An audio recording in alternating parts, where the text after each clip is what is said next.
and gentlemen, can I request, as the last and final call, can I request all the delegates to please, there are some of you who are outside this hall, please move into the main hall so that we can start our proceedings.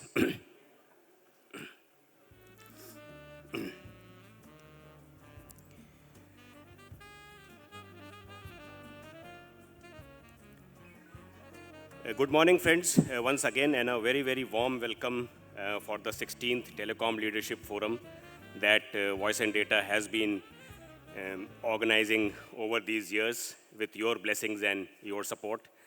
We have always said and we have believed and we have maintained that this is actually your own conference, a place where we get together to share ideas, experiences, and obviously to network. This conference especially is under a little different circumstances. We all know about the announcement on November 8th, cashless, demonetization, and everybody's life in the country, right from the Prime Minister to the man on the street like you and me. I think everybody's life is now, last so many days, has been revolving around that. So while we were in the planning stage of this conference at the time when these developments happened, and we discovered that, for instance, in all the speeches which were being given by Prime Minister Narendra Modi and his senior cabinet colleagues, talked about how this is being done for, besides a lot of other things, how this is being done for digital India. They say that we want the digital technologies to bridge the socio-economic divide between all of us in the country here and how it's going to play a major role. But the interesting point was that in fact, I personally noticed that in all his speeches, for instance, of the Prime Minister, he talked about the solution to this, the challenges that people are facing, the solution to this lying in the telecom services, in the smartphone, in a lot of things which is around ICT. So it appears that a lot of the responsibility for handling what's going on in the country today has been passed on to the telecom industry and all the stakeholders in there, where they are operators or application and value-added services players or the handset and technology companies. So I think in a way it's a very good thing that finally telecom and ICT, if I may use the word, is actually being recognized as something which is going to be the lifeline or the backbone of the country in many ways, and going to play a very, very transformative role as we go along. So that's the thought. We then said that, okay, so obviously all that is really not possible unless and until we get the full support of the government. Wants this sector to take up a lot of things. This sector today is actually under a lot of pressure to deliver on a lot of promises which have been made by the government actually. So I think one of the key objectives of this session was, of this conference, was to also put together what is it that the sector wants from the government in terms of support, what is it that the sector wants from all the key stakeholders if this dream has to be achieved and if this phase has to be crossed successfully. Obviously, as I said, one of the important things there would be for the companies to not just be the traditional telecom companies, but look at, because we are now talking of everything through the smartphone, whether it is so going cashless is one, but before cashless there was inclusive banking and education and health and government services, tourism, entertainment, and so on and so forth. So if that's the kind of future that we are all looking at, that's the kind of future the policy makers of the country are looking at, then obviously there has to be a transformation at the operator, at the service provider level. In fact, for the entire ecosystem, that is going to be very, very critical. So the message, the one reason that we have gathered here today is to also give a very supportive as well as a very strong message back to the government that yes, we are in this with you, but we would also want your support. I know there have been a lot of issues on which there has been a lot of to and fro which has been happening with the government, but I think finally if the government realizes that this is that the telecom sector is going to play a key role, then I think they need to offer the kind of support that is required. The other point that I wanted to make is that today, over the next few hours, we will see a lot of, which is obviously the readership of our magazine, Voice and Data, but we will also see a lot of enterprise users who also happen to be individual users to come in and join the conference. So I think the telecom sector is going to face pressure not just from the government and the regulators, but it is also going to face a lot of pressure and a demand and changing user expectations from the users also. And I think that is something that has to be kept in mind. And throughout the day, when you interact with the delegates here, you will get a sense of what's their expectations are in the current times. We have a very tight agenda, a very packed schedule.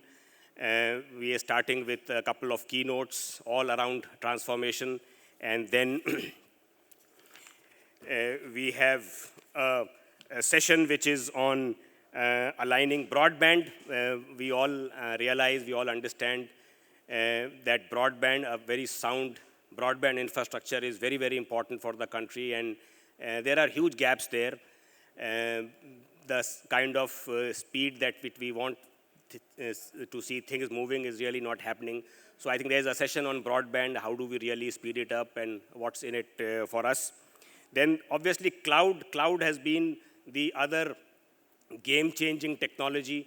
So there's a session on cloud and what does cloud mean for the operators and how they can completely transform themselves using cloud and also offer better services, more empowerment to their users.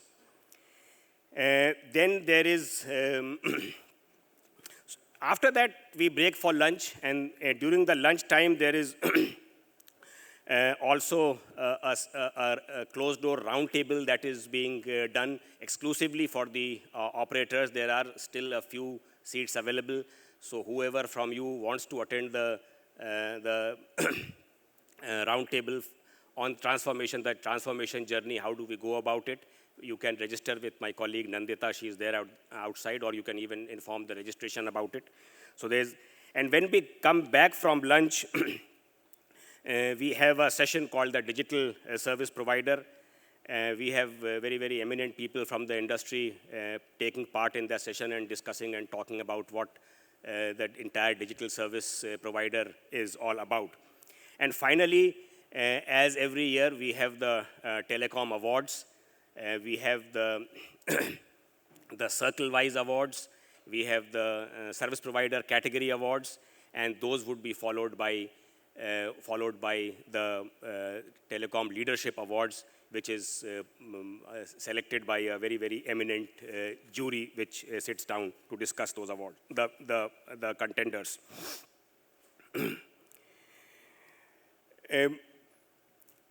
There's a feedback form before all of you leave at the end of the session. Please do fill up the feedback form. It's very important for us because it helps us get an idea of what is it that you want in our future conferences, and also how do you rate this conference as well, so that we can make changes and make improvements. So that's very important. There's a hall outside which has been put up by one of our supporters, F5. Please find time to go and see that stall also. And last but not the least, one small announcement, a housekeeping announcement. We should have some kind of a technology by which we don't need to make this announcement, but I would request all of you to please keep your phones on the silent mode so that the deliberations can go on without any disturbance.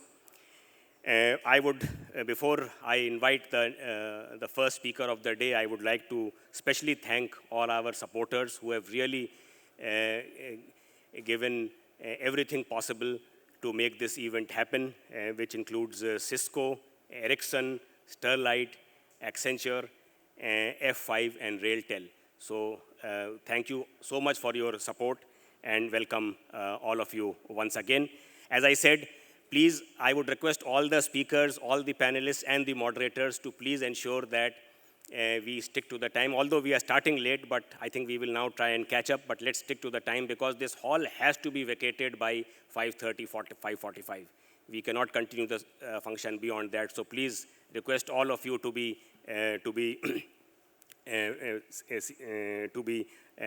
as precise and as to the point as possible in the discussions.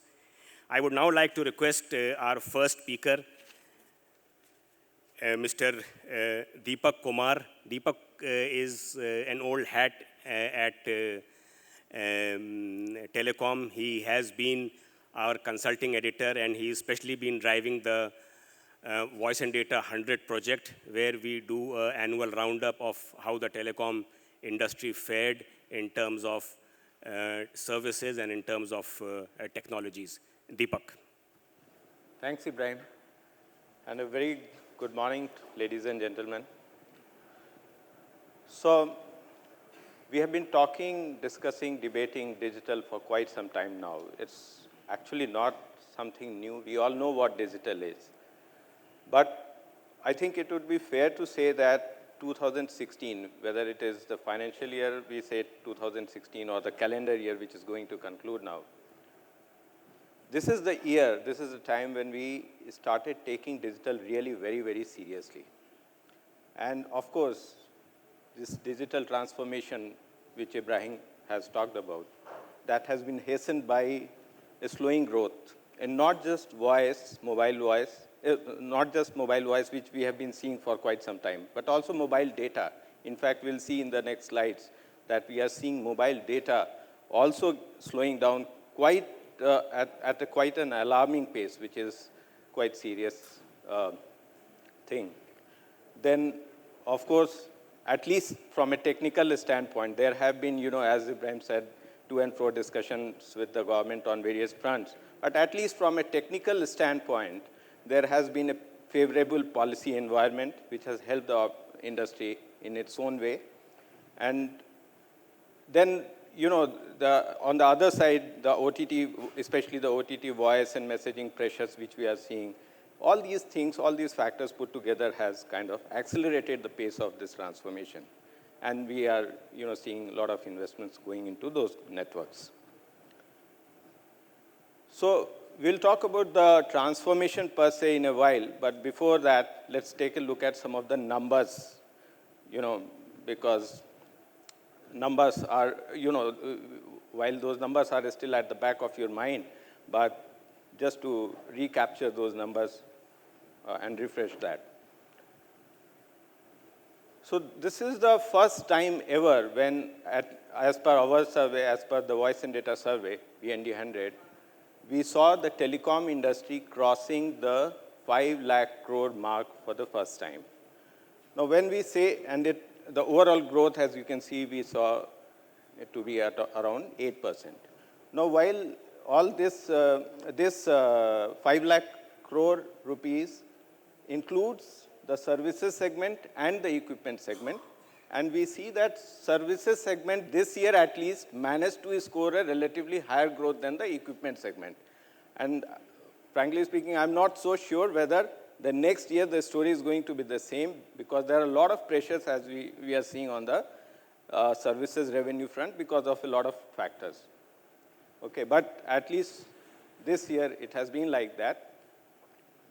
Let's take a quick look at some of the key performing and not so well performing segments. So in the services segment, mobile broadband, mobile data continued to be the highest performing segment this year. We saw it clocking a growth of around 21%, though at a relatively smaller base than the voice component, mobile voice component, which you can see is much higher. but it recorded a much slower growth of 3%. Okay, in fact, data had a good story. You can see that data had a good story even in the fixed wireline segment as well, where the voice otherwise has been seeing a declining, negative growth. On the equipment side, in fact, largely because of the investments going into the infrastructure, especially the active core network infrastructure and managed services, there was a very, very impressive growth of 42%. However, again, the chunk which contributes the maximum share of the equipment segment, which is the user device segment, it was almost flat. This slight growth was there, but it was almost flat. So, if we talk about the same numbers in absolute terms, then we see services stood at around 2,77,000 crore and equipment was around 2,23,000 crore rupees. Okay. Now, what are these numbers? What are some of these numbers giving the key messages that we are getting from these numbers when we look at them? So one thing is for sure that the double-digit revenue growth, which used to be there in the industry for a very, very long time, is no longer we are going to see, at least for the next year, until we kind of find new ways to innovate and figure out new revenue streams. We are not going to see that kind of growth coming back to the industry for some time. And in fact, though the calendar year is yet to conclude and the numbers are yet to fully come out, but we have done an estimation, and I'll show you what's actually happening. So if you look at the internet subscriber numbers, okay, then last calendar year, there was a growth in internet subscriber numbers of around 25%. This year, which is going to conclude now, we are estimating that the growth will come down to around 12% by the time the year completes, which is a significant drop. And in the mobile broadband segment, so internet, which is a subset of the internet subscriber base, so mobile broadband subscriber base, which recorded a growth of around 70% last calendar year, that we are seeing again substantially coming down to 34% by the time we close this calendar year. So this is where the area of concern which I was talking about is kind of coming. So, but thankfully, there is some cheer in the equipment side, because as operators have to transition to the next generation networks in order to find new revenue streams and overcome the challenges, they will be investing in the next generation networks, and therefore there is going to be some good news in that particular segment. So what are some of the key drivers behind these, the story that we have discussed so far? So one is, at least thankfully, the spectrum crunch, which used to limit the industry, what the industry wanted to do, has been over, thankfully. Today we are at a situation where there are more operators, more than just one operator, which has got a pan-India mobile broadband spectrum. Okay? So that's a good news. However, the area of concern is what we saw in the previous slide, again I'll keep coming back to that, is the demand is not proportionate to the supply which is there. So we have the capacity which is there, that the sufficient amount of demand is not coming. The users are not growing. The subscriber base is not expanding at the same rate. And though the traffic is there, but traffic is not probably the best parameter to judge the growth. Okay. So the base has to expand, which is not happening at the required rate.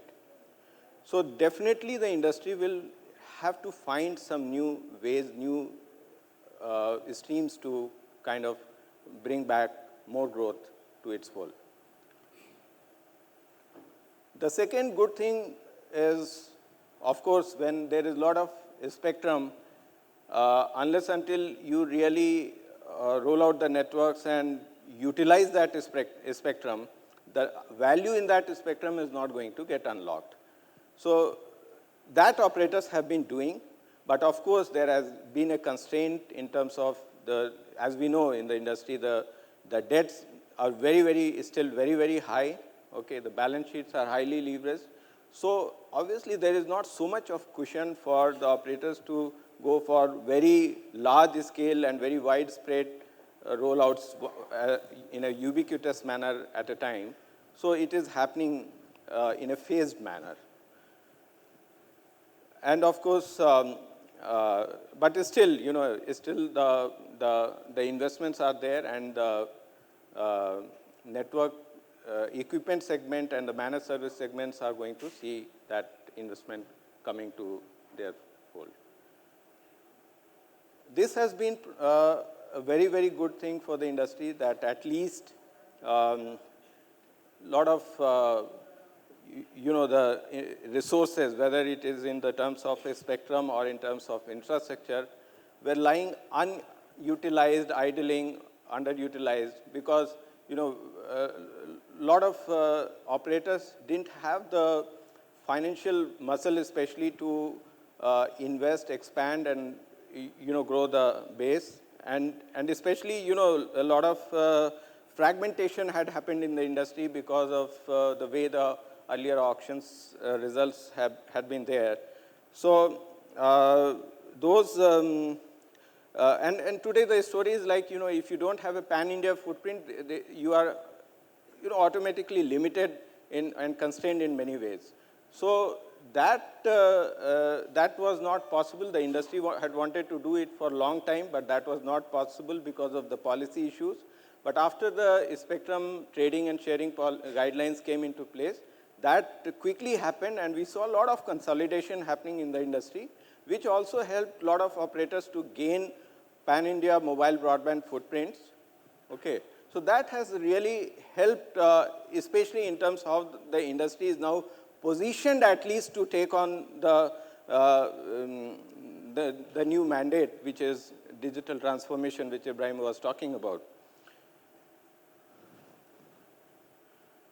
So if you look at some of the game-changing technologies or game-changing events or developments that have happened, again, Digital India program has been definitely a very important catalyst, at least from a future standpoint.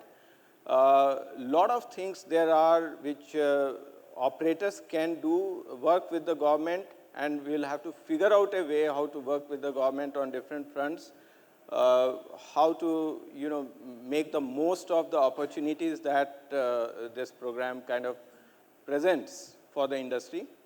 Because ultimately, whatever you do, whatever digital India, you do as, we do as citizens or enterprises or organizations, it's ultimately going to be dependent on the access part of it. So that's where the opportunity lies.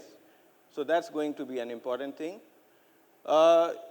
We talked about the spectrum sharing and trading guidelines, how it has helped the industry, so I'll not come back to that again. Net neutrality, it's put a down arrow there because it's kind of an inhibitor. It kind of limited what the industry wanted to do at some point of time, through a lot of programs by tying up with the OTT players, some of the OTT players, and kind of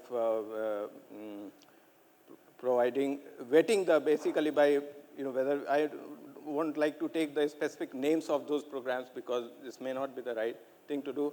But what industry probably wanted to do is to vet the appetite of a larger potential consumer base by giving them access to internet and all.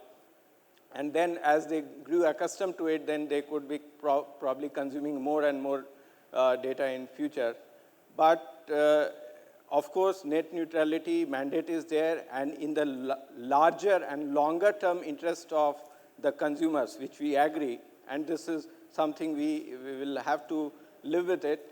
There has been a setback, but then, as we say, it's again in the larger and longer term interest of the consumers, so we'll have to go by that. And VoLTE deployments, in fact, the VoLTE technology, as we know, has a lot of, it can be a very, very powerful tool in terms of discovering new revenue streams for operators. A lot of things are there which, for example, a lot of OTT revenue streams which are there, especially in terms of voice and messaging and a lot of other rich media discoveries, those things can be unlocked through the VoLTE tool. So that's going to be a very, very game-changing technology. And the quicker and the faster it is deployed by the operators, the sooner and better the results will be coming.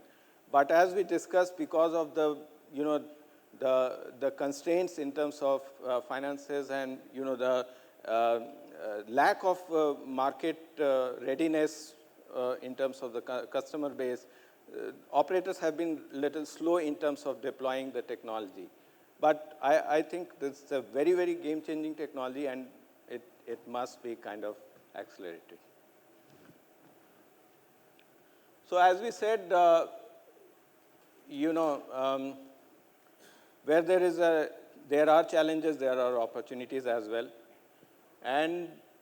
But in order to leverage and harness these opportunities, the operators, so there is an opportunity which we talk about, the digital opportunity which is in the market, right? But are operators ready as organizations, okay, within, from their, have they transformed internally, digitally, have they undergone the digital transformation?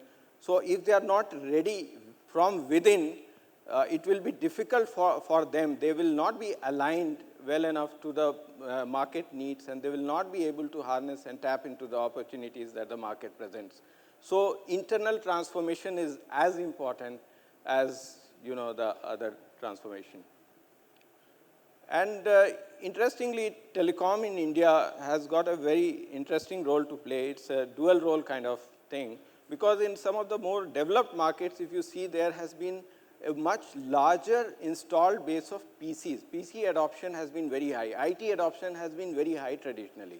In India, that has not been the case. So when we talk about digital technologies, so when we talk about cloud, analytics, big data and all that, it also, it involves a lot of IT readiness and IT awareness to be is, of course, as we said, we have to innovate, and when we talk about, and disrupt, innovate, disrupt, and deliver, when we say we have to innovate in terms of technologies, processes, and disrupt what is exactly already there. So, we have to get past the existing revenue streams, because we already see they are stagnating, and we have to discover and find ways to tap into the new, develop and tap into the new revenue streams. And then, of course, deliver. So, and of course, when we do all this, it can be possible only if we keep the customer experience, transformation of the customer experience at the top of our mind.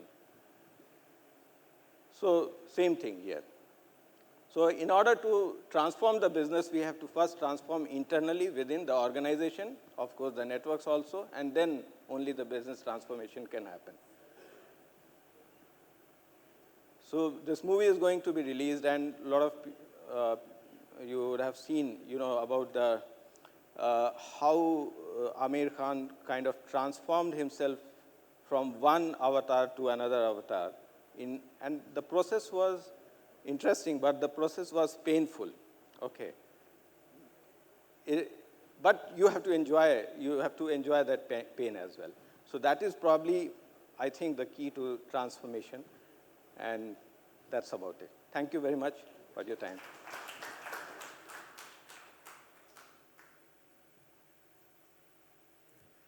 Thank you so much, Deepak. I'm afraid we don't have time for question and answers, but Deepak is around, and if there are any. So this was a presentation of the survey that we do every year on the VND 100, which gives a overview of how did the sector in terms of services and technology, how did they do. So thank you so much, Deepak. It's indeed my pleasure this morning to announce the arrival of our chief guest, Mr. Akhil Gupta. Mr. Gupta doesn't need any introduction. I think he is one of the founders of the post-liberalized telecom, which is actually the real telecom, the post-liberalized telecom industry in the country. And he has played a very, very vital role, not just for Bharti, but at an industry-based level, where he's been instrumental in driving a lot of things. Currently, a lot of his time is also going into another very, very critical area, which is the infrastructure. So he is also very actively involved there.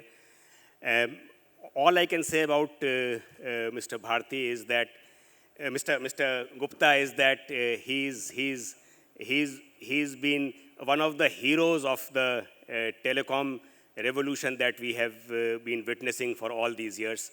It's my pleasure to invite Mr. Akhil Gupta on the dais to deliver his keynote.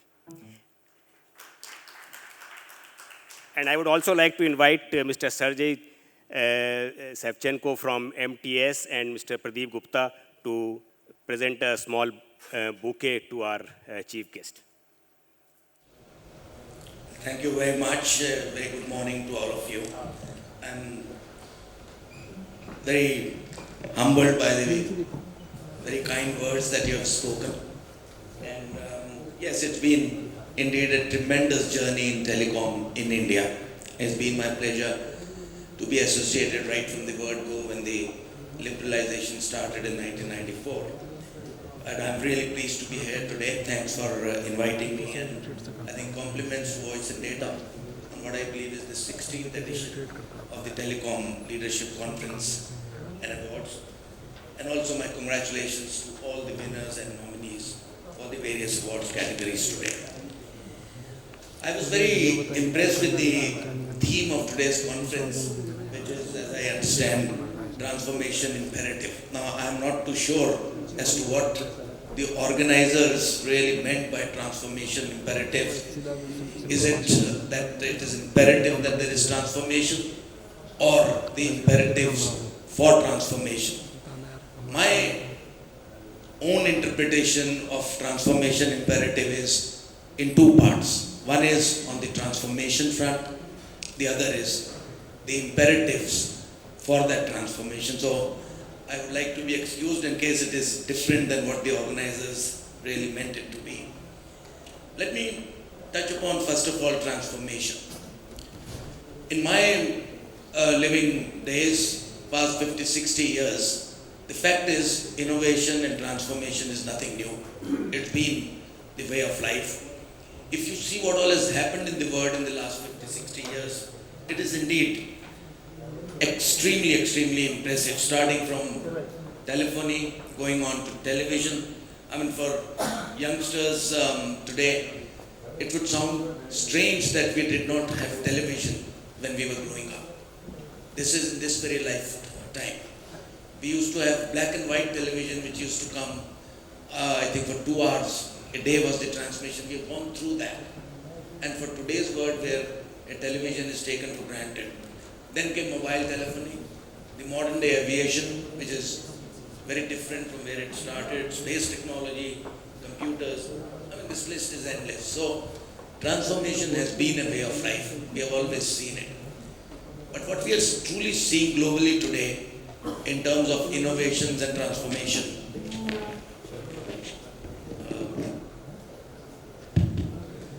so the innovation and transformation, I think what we are seeing today globally, the pace, the variety, the width, the expanse, the vision, the imagination is truly unprecedented.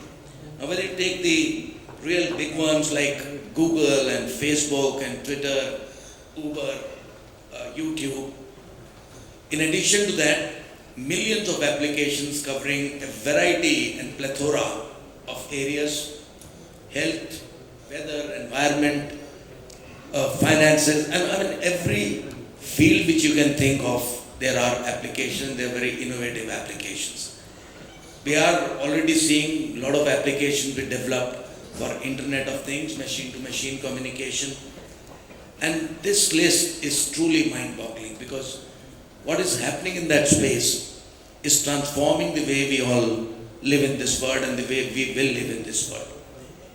Add to that the recent phenomena of development of robotics, and on top of that, introduction of artificial intelligence, which is, to my mind, just about starting, but will grow at a very, very rapid pace.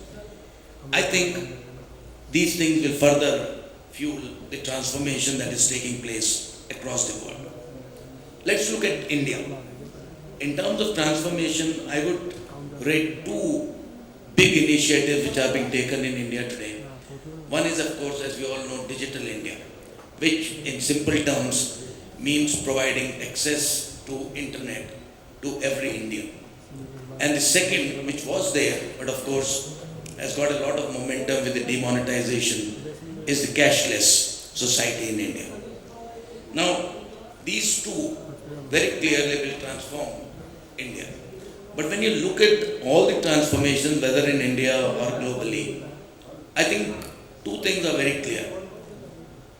Two fundamental imperatives for this transformation to take place are the digital ecosystem and internet. I think without these two pillars, there will be no transformation, there will be no innovation as we are seeing today. But we normally forget that on top of all this, there is one huge mother of all imperatives, and that is very robust telecom networks, because the connectivity between the digital ecosystem and the internet has to be on the telecom networks. And therefore, very robust, deep data networks is an imperative which is there for the entire world, not just for India. I think we can safely say that the success of all these innovations, all these transformations will at the end be dependent upon each country having very deep telecom networks, good speeds, huge capacity, because that's an ever growing concept, and that naturally means massive investments which will be going into the telecom networks in the coming years. Let's take the Indian context here. I think very clearly we all know that in India, if this transformation is to happen, the only way is through wireless networks, because India does not have a very large fixed line network. Therefore, the entire mantle of this big imperative of providing connectivity falls on the wireless industry, telecom industry in India. Obviously, it has a way to go. Now, let me give you a few statistics. Deepak did touch upon some of them. So mine may be slightly different because mine are based on the published data of our own company, Airtel, so they may be a little bit different. We are the leaders, so we may be a little higher. But if you look at where we are in terms of this data network journey and the data proliferation within this country, today only about 25% of our customers, and this is the industry average, are data customers. That's all. It's only about 25%. Of these, between 70 to 80% are broadband customers, which means the balance 20 to 30% are still on 2G. Here I am including 3G as well as 4G as broadband customers. The broadband customers are of course growing at 60 to 70% per year. The data traffic also is growing between 50 to 70% per year depending on the operator. Our average consumption of data per customer has already surpassed 1 GB per month, and I'm talking of the paid networks, not the free service of Reliance Jio, where it was as high as 1 GB per day. But I'm talking of the real world where people are paying. It has already exceeded 1 GB, showing a growth of about 40 to 50% per annum. We all know this country has invested $50 billion in spectrum since 2010, mainly of course for data aspect. And that's a huge, huge commitment made by the industry. The broadband network today is only on 40 to 50% of the total towers that have been set up in this country, which means if we have to replicate 2G and 3G networks, you have to double the network at least of the data networks in the country. Quite clearly, way to go.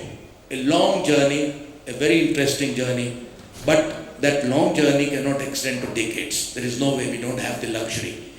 From my point of view, the industry point of view, the connectivity to every Indian on data network has got to be provided within the next 2 to 2.5 years.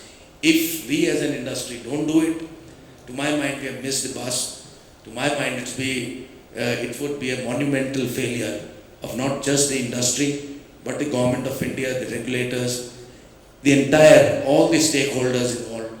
We have to get to that figure in the next 2.5 years. This obviously needs massive investments.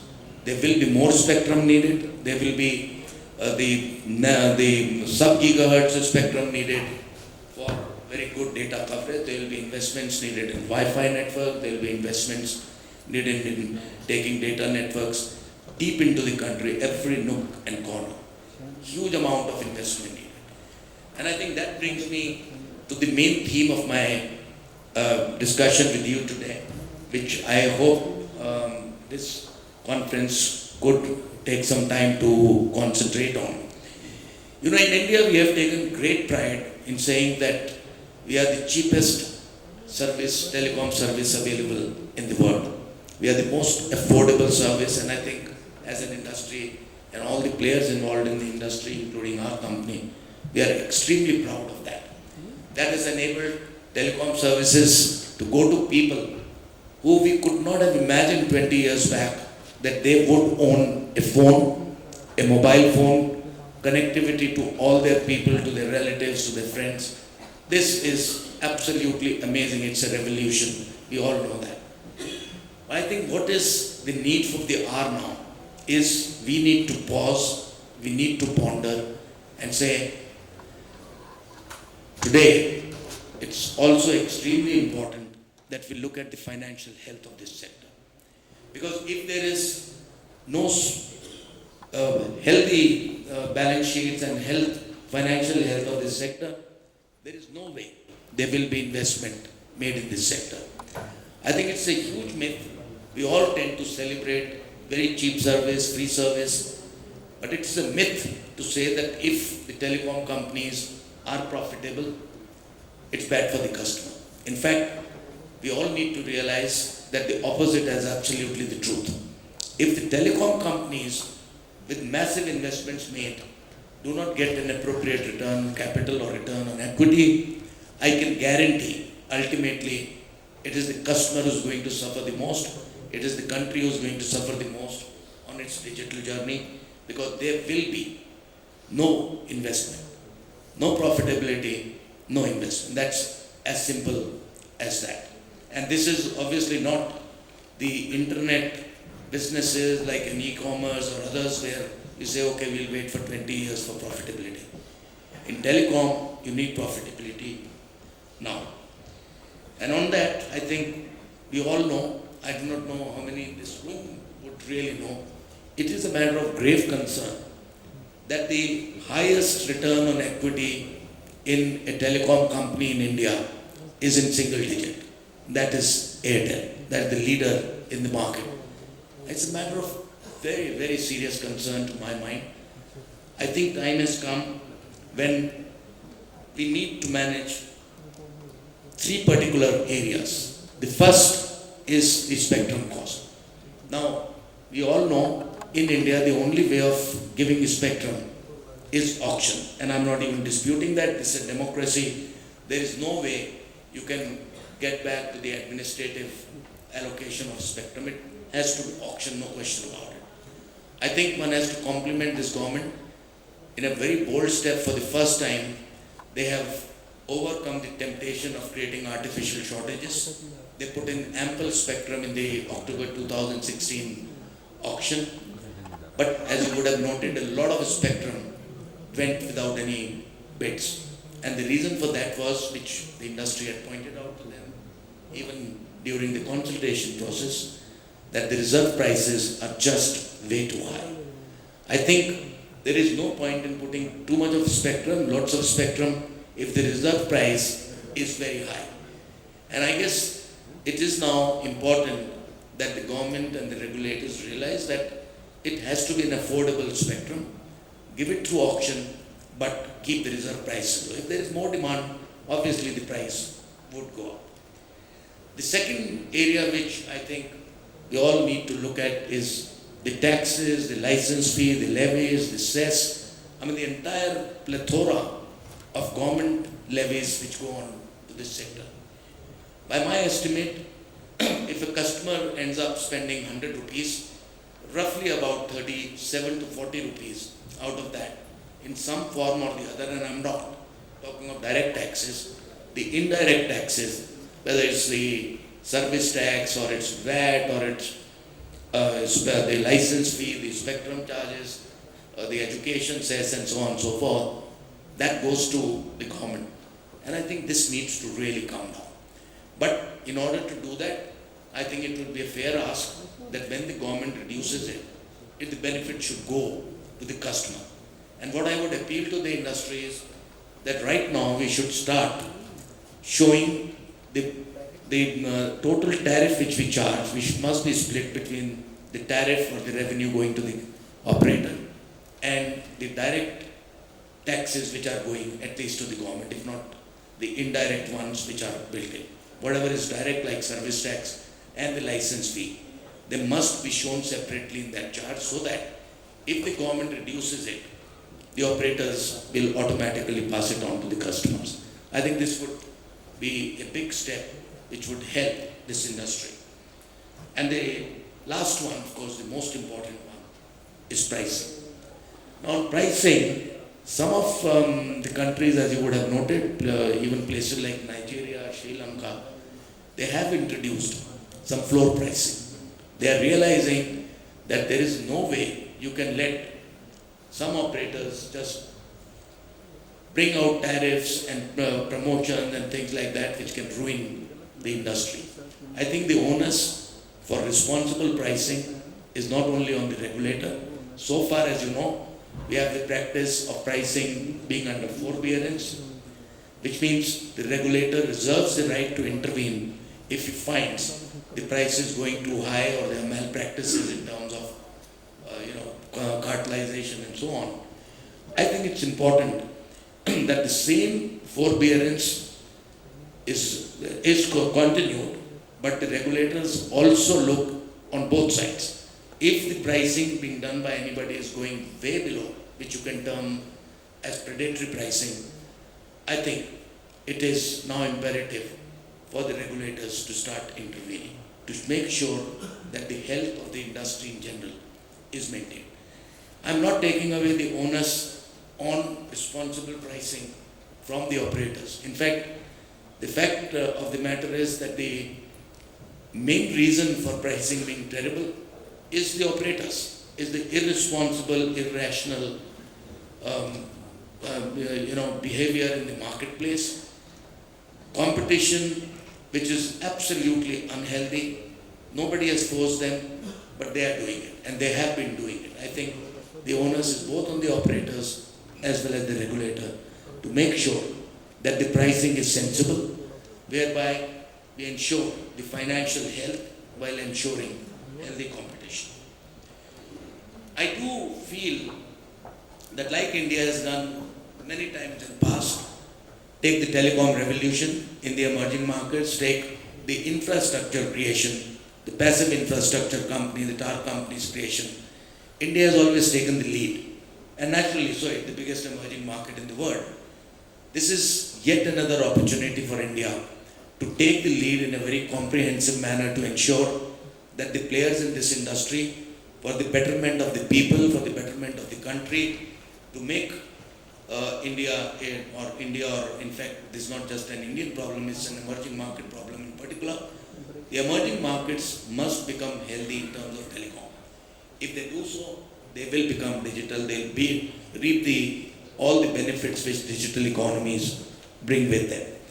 I sincerely hope that through this conference, I would like to appeal to all to try and see that we bring up this discussion.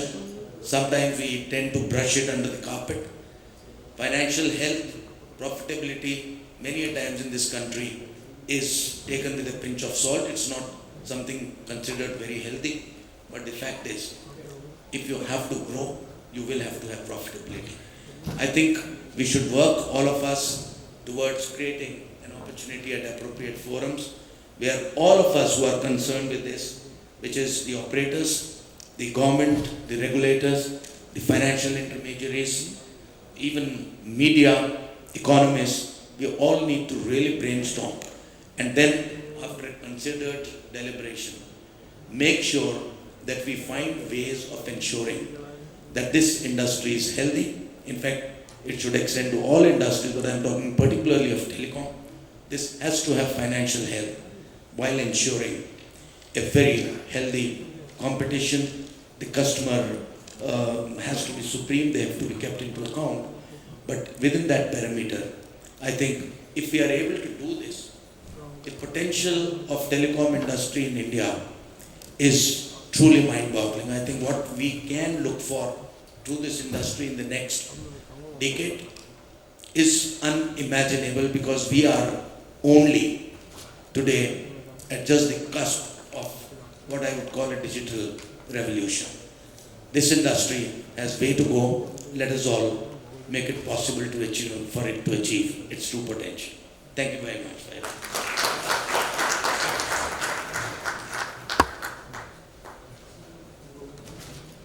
Can I invite Mr. Gupta once again on the stage? I would also like to invite Mr. Pradeep Gupta, CMD of Cyber Media, and Mr. Sergey Savchenko, CEO of MTS India, to present a bouquet on behalf of Voice and Data. Thank you so much, sir. When you had not arrived, actually I was talking about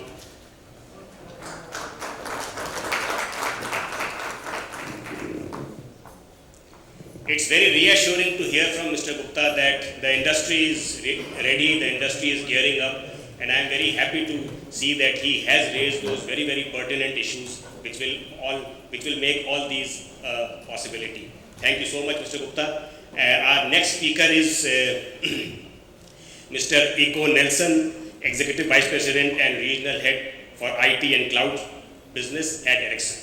Mr. Nelson.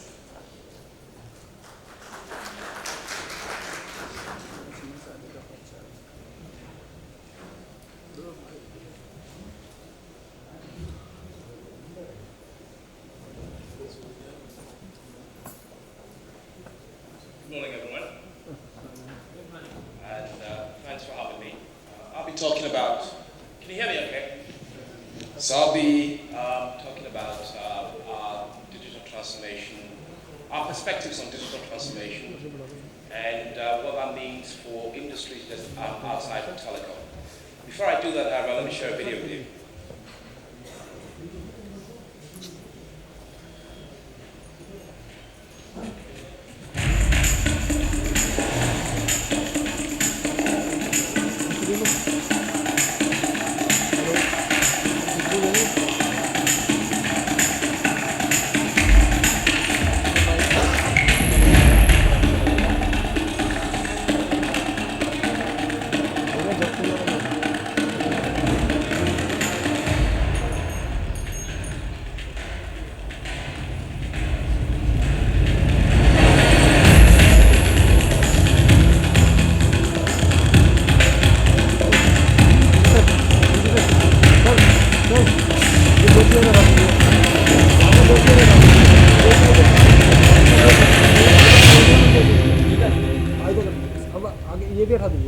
So that's the world in which we live. We share a lot of information. There are so many likes on the internet, and a huge amount of interaction amongst various people across the globe, which is taking place at an unprecedented level. A large part of this is driven by empowerment. A lot of consumers have become a lot more empowered. than they ever were. We have seen a lot of control, computational power shift from the center, from computers into handsets. Today's handsets have got as much power as the 360 computer that IBM built in the 1960s.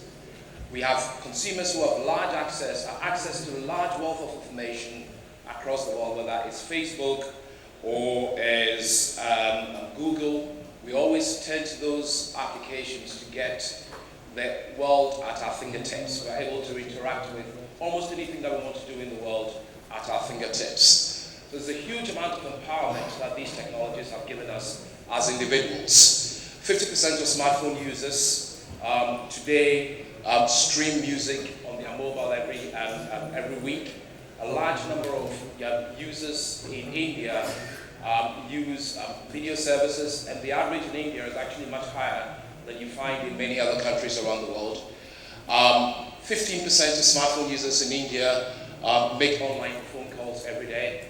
So we're beginning to see a huge change in the way in which we as users interact with these technologies. And that means that our industries will have to transform to respond to these changing behaviors. We're seeing consumers with this power that they've got beginning to choose brands.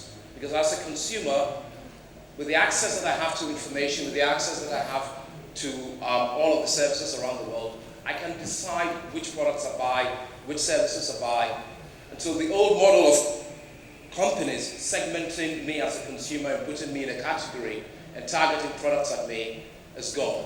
We now have a world in which I as an individual can decide to choose which products I use, when I use those products, and how much I pay for those products.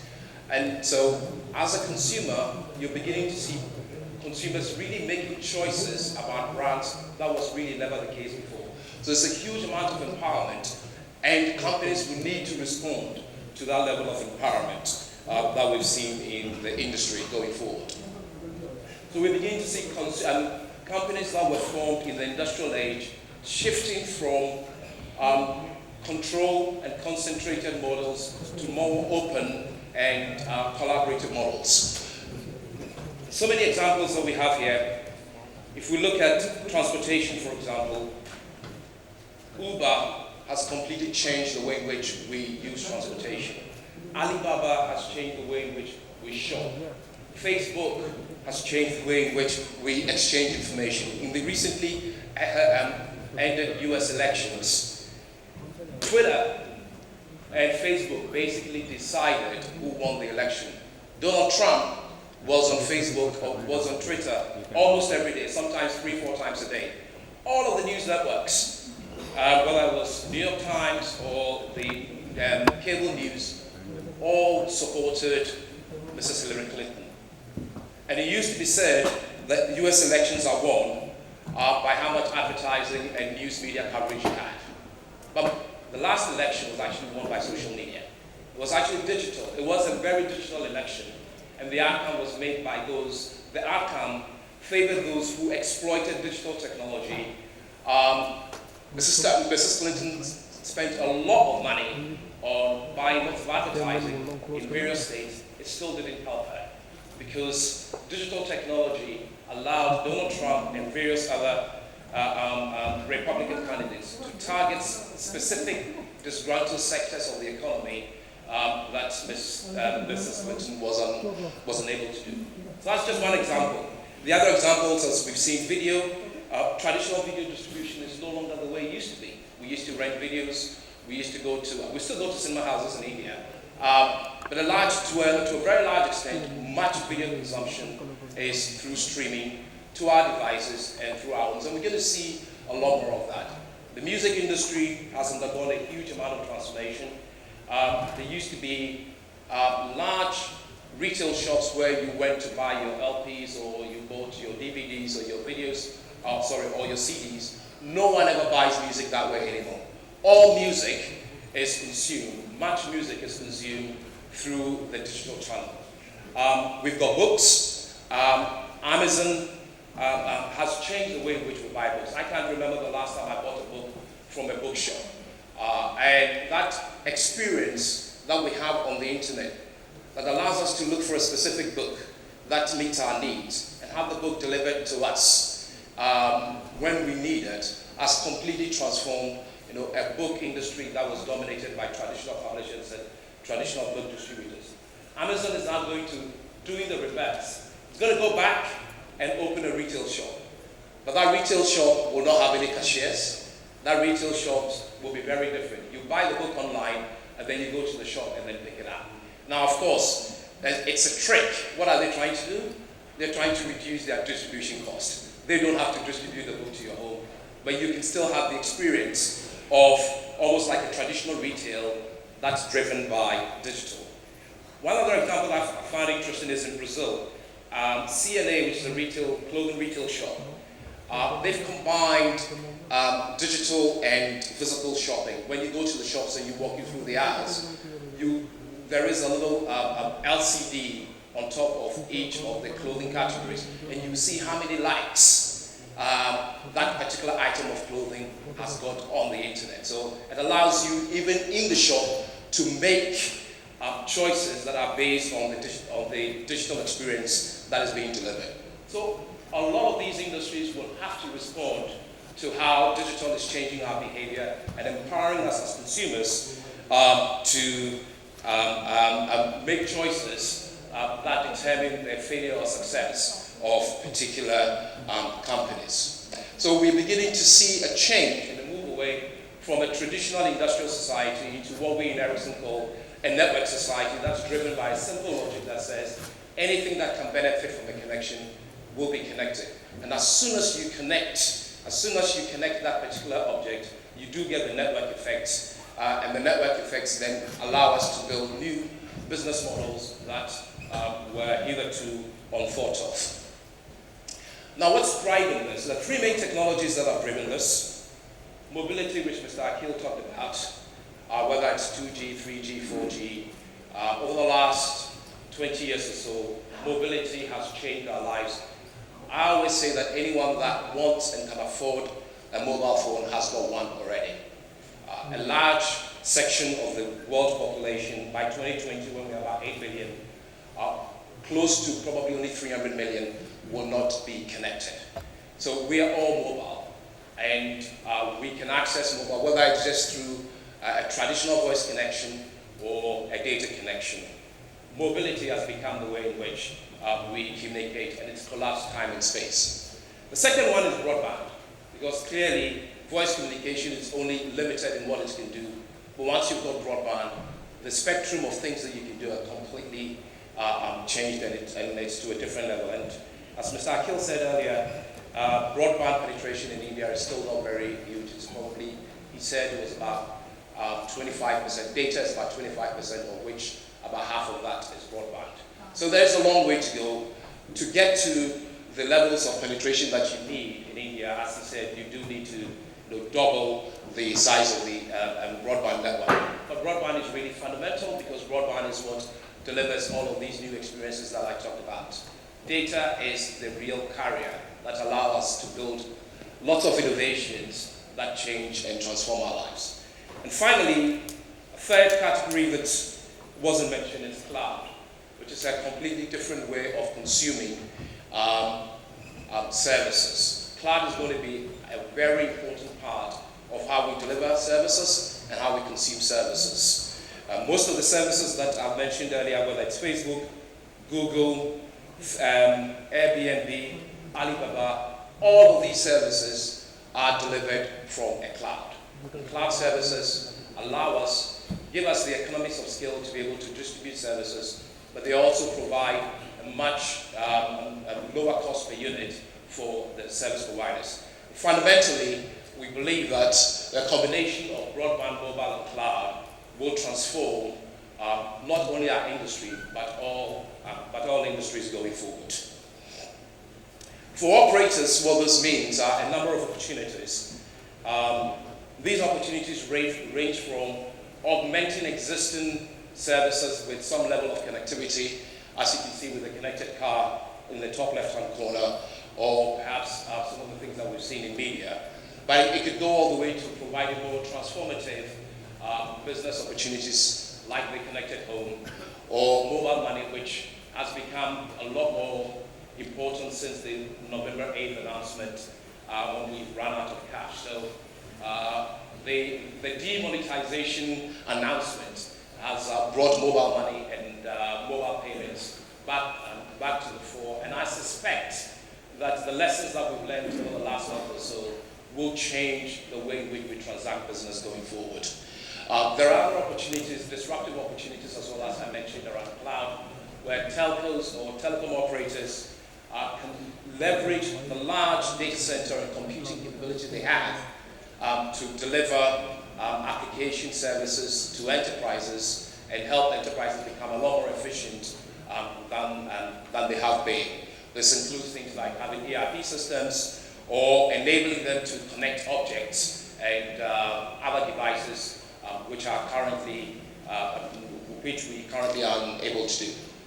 So lots of opportunities, but these opportunities will even be more as from 2020 onwards, we see the onset of a new technology, a new network technology, which is called 5G. I'm sure many of you have read about 5G. The critical thing about 5G is it does advance us forward quite dramatically. The speeds that we see today will be increased anything from 10-fold to 1,000-fold.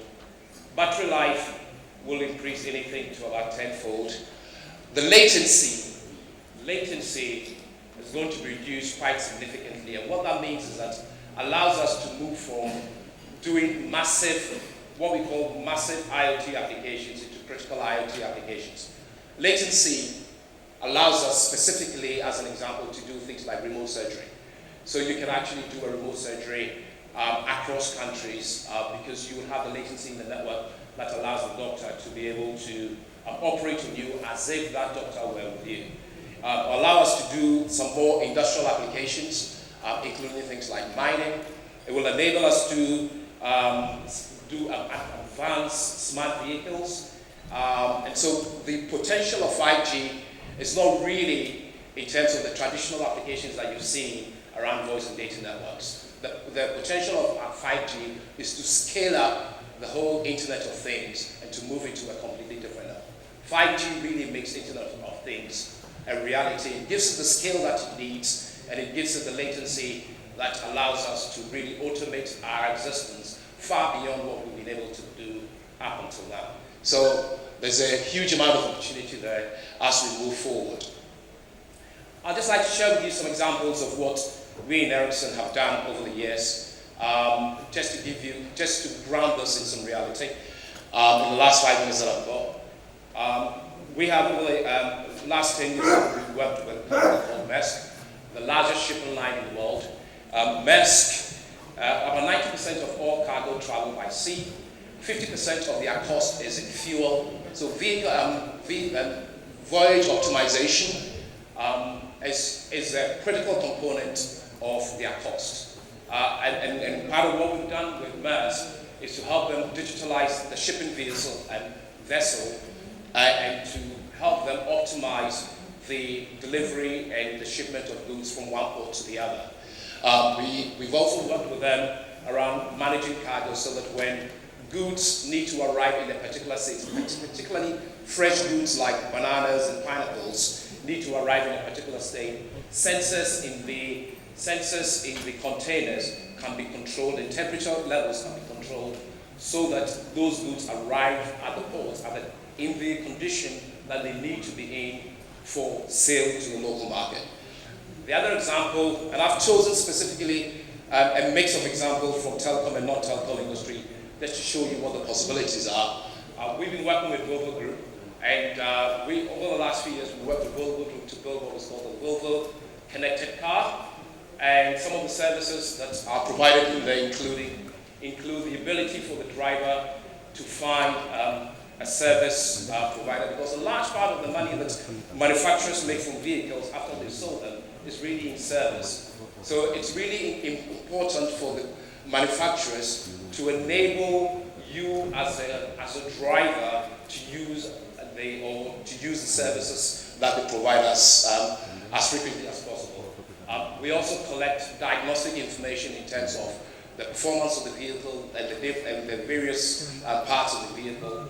And as vehicles become much more software driven, it should then be able to deliver firmware upgrades over the network without necessarily having to drive into a garage. And then on top of that, most of us spend a huge amount of time in our vehicles. It becomes a place where we have most of our entertainment.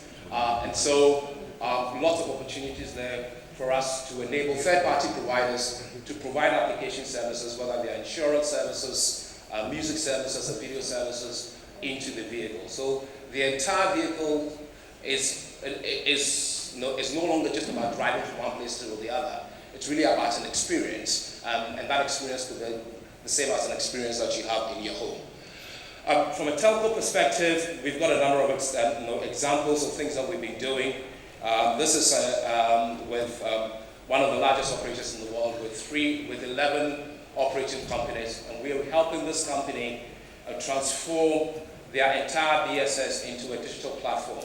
What that means is that they will be interacting with majority of their customers through the internet, through the digital channel, whether it's a mobile application or whether it's the internet, because consumers will not have to interact with them through retail shops. They will interact with them and do everything from ordering a service, updating a service, paying their bills, and all the entire experience that they have with the mobile operator will be digital. And we are helping to roll out the system across 11 countries in Asia, Northern and Central Europe, and in Africa. The other one that we've been working on is with a Latin American operator called Entel. They have a stated aim of becoming a purely digital provider. They are in Peru and Chile. They've got over 3,000 retail shops, and their aim is to shut as many of those shops down as possible. They don't really, about 50% of their consumers are millennials. Millennials do not go to mobile shops. They do not go to retail shops. They live on the internet, and their own lifestyle existence means that the best way in which you interact with them is through the computational power that they've got in their hands. So what they're doing is to move away from the traditional model of engaging with customers into a digital way of engaging with customers. But they are not just doing it because it's nice. They're doing it because there are real business benefits on the back of it.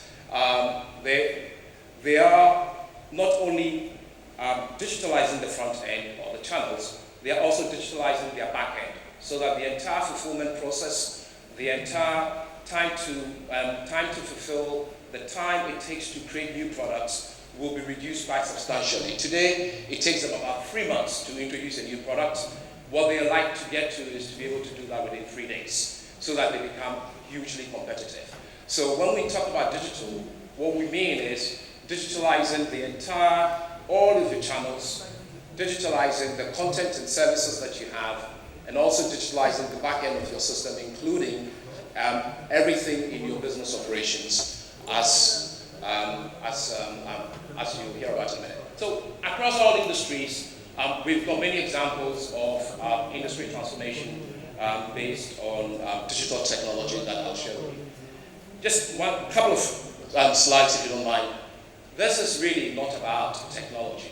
This is about changing the entire way in which a business works. Because what digital does is it changes the way you interact with your customers, the way you interact with your partners, the way you manage your business operations, and the way in which you manage your employees. And that means technology, business process, as well as organization. It's not about technology. And if you approach this just as a technology engagement, you will fail. And all organizations that have failed in transformation have failed because they've actually thought of transformation as technology.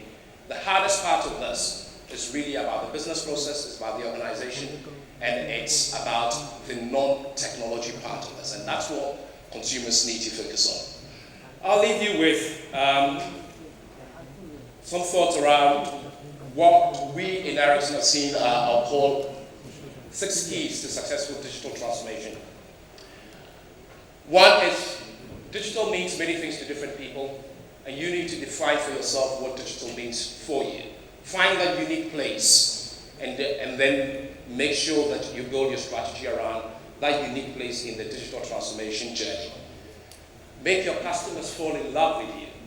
Customers like wonderful experiences. The reason, a lot of the online companies are successful is because customers really love the interfaces that they give them. Customers really love, being given a wonderful customer journey rather than just flat interfaces that don't really excite them. So do think about the customer journey. Do think about what customers actually are looking for and try and add a bit of spice and excitement to that journey, because everything in life is about a journey and is about a story. And make that journey and story really exciting for your customers. Engage with the digital ecosystem. You cannot do this alone. There are so many services that need to be offered. There are so many partners. You can't do this alone. You need to leverage the entire digital ecosystem to do this. Number 6. Sorry, what happened?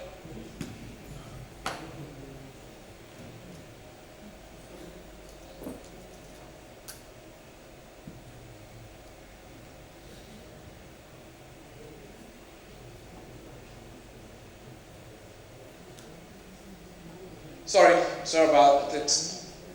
Okay, number 6, you need to do this at digital speed. A lot of consumers, a lot of your customers or your competitors are going to be launching services at a really great speed.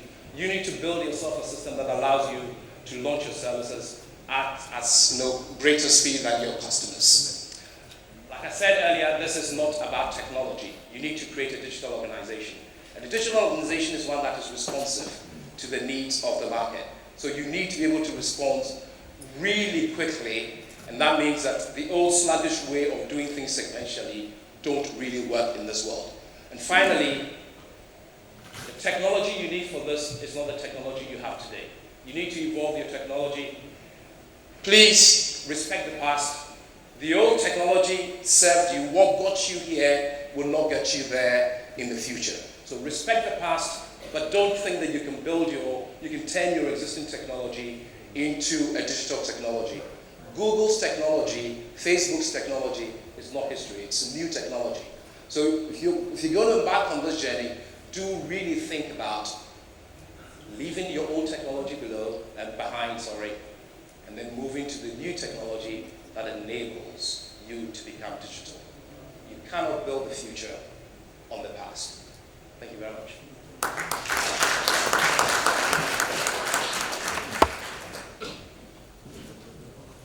Thank you so much. Thanks a lot. Thank you so much, Eco, for that wonderful presentation. And as you rightly said, I think it has to be an overall transformation, and it cannot be done in bits and pieces. Thank you so much.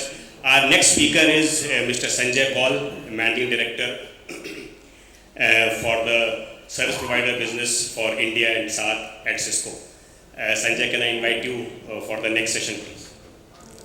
So I think there's some change in the laptop which has to be done. So in the meanwhile, I'll just run you through some of the other things that. So the day, as I said right at the beginning, is very, very packed. We have 3 panel discussions after this, 2 before the lunch break and then 1 after the lunch. The first one is on building the broadband infrastructure for India, and we have got some very, very important speakers there, including Mr. Parthu Banerjee from Hughes, Mr. Sarjay from MTS, Mr. Shyam Mardikar from Airtel, Mr. R.K. Bahuguna from Railtel, and Mr. Ankit Agarwal from Sterlite, and we have Mr. Amitabh Agarwal, who was one of the founders of ISPAI and Nixie, moderating the session. That would be followed by another session about cloud. Cloud, I think, as all of you have been hearing since morning, cloud is really becoming the game changer. And when we talk of transformation, I think the big enabler there would be the cloud and the cloud strategies that all the operators take up. And we have again a very, very eminent panel there, Mr. Sudhir Narang, MD from British Telecom, Vishant Vora is the Director of Technology with Vodafone, Mr. Kamal Nath, CEO of Sifi Technologies. Mr. Vijender Yadav, he is the CIO and CTO at MTS, Mr. Anil Tandon, the CTO of Idea Cellular, Mr. Ayush Batra, Principal Consultant. Are we ready to go? Yeah, let's use my fingers. So, but again, as I said, we have to vacate this hall at 5:30, so let's try and do all the things as per the schedule that we have put here. So once again, look forward to a very, very engaging day with you. Sanjay, the floor is yours. Thank you so much.